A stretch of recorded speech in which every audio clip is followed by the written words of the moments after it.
Hello, today we're gonna see and cover how to use Mongoose to define models and to do create, update, read, and delete in MongoDB.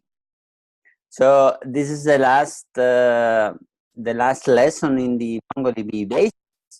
So you now know how to structure your data, how to query your data without using Mongoose, how to do create, update, and delete and get in MongoDB without using the Mongoose. You know how to deal with data visibility for access rights and all that. But then the last thing is a very popular library and way of doing things that is using Mongoose. So let's go. Okay, why Mongoose? Well, the model relational layer is pretty popular because, okay, it's true that in MongoDB you don't really need a structure, but sometimes you need some structure in order to handle things, right? So the Mongoose is allowing you to deal with validations because even though the MongoDB is allowing you to have anything, you need to validate your data. So by having Mongoose, you can already do that.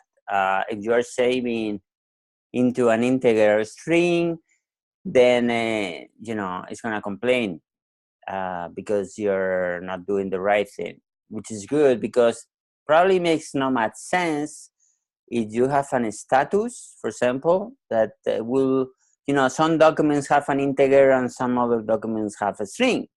Maybe, for example, you started being a string and now you have the status as an integer or as an ID.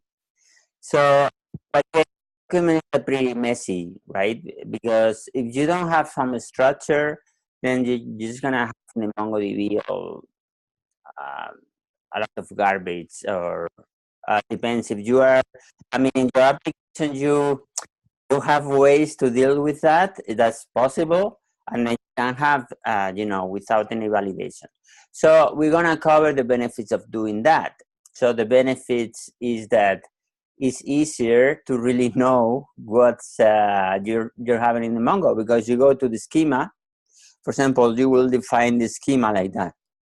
So you go to the schema. Sorry, you go to the schema for the MongoDB, and you already know that the title is a string, that the hidden is a boolean, true or false. So it's pretty easy to refer and to do some reference.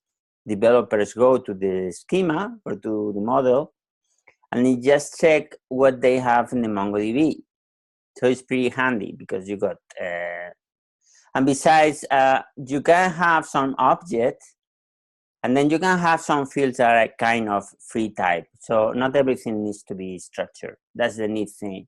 But the most, where your business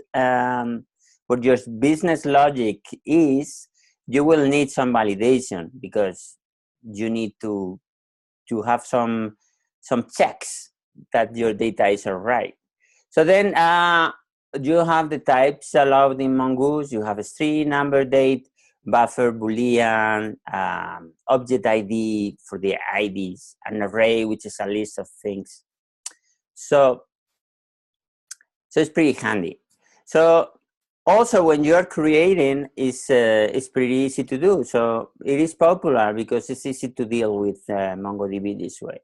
So by creating something, for example, you will define there, your schema will be the structure we saw before, right? With this definition of the model.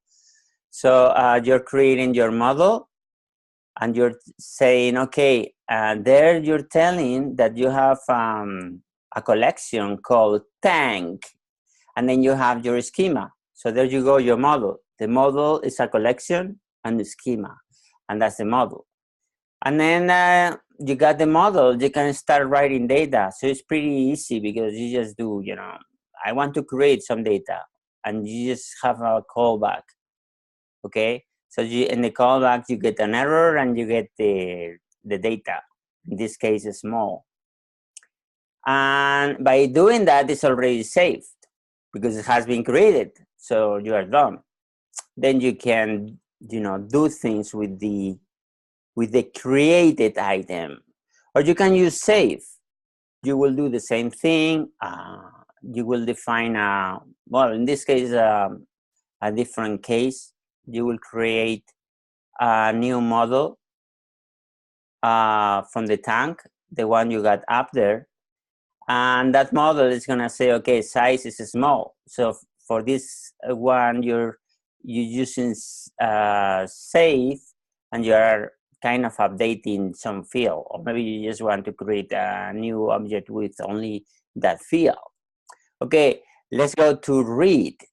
You can get there's many handy methods in the Mongoose, like find by ID, like this one. Then you do the find by ID, you send the ID, and then you get a callback. Pretty easy and pretty straightforward. You can also find documents like in MongoDB, primitive way. So this will get you all the items with name John and age greater than 18, and then you have a callback where you're dealing with your docs. And then you have a bunch of options like greater than, less than, and, or, limit, and skip. The skip and limit is good for pagination. For example, if you get in the first page, you have a skip 0 and the limit 10, the first time of 10 items. But then if you want the second page, you say skip 10 and limit 10, and it's gonna give you the second 10. That's the way Mongoose is doing pagination. Okay, so we need to update data. Okay, so you could use like like this model, the update method or operation. It will do partial updates. So you will go just and say, okay, I want to update for name Toby, ferret is true, multi is true, and I'm having a callback, and the callback is handling the error and it's dealing with the updated item. So you can get it back to the API output, for example, when you are updating an item, and just get it back what you updated. That way the front knows that everything went fine and what actually got updated. And this was pretty popular. This will find an object and update with the data that you sent. So you will have a query for this case, will update all the items with name born and will update the name JSON born. So that's the way you do. So you're hitting a query and then you're updating all the items that satisfy that query. Okay, delete. You use the remove operation. So you're making a query and you're removing. You hit the model tank, and then you remove all the items which have size equal to large, and that way you remove everything. And that's it. The basic about Mongoose, as you see, is pretty handy and pretty straightforward and easy to do. You just define a model. First, you define a schema. Then you create the model, linking the collection and the schema. And then you got the model in your code base.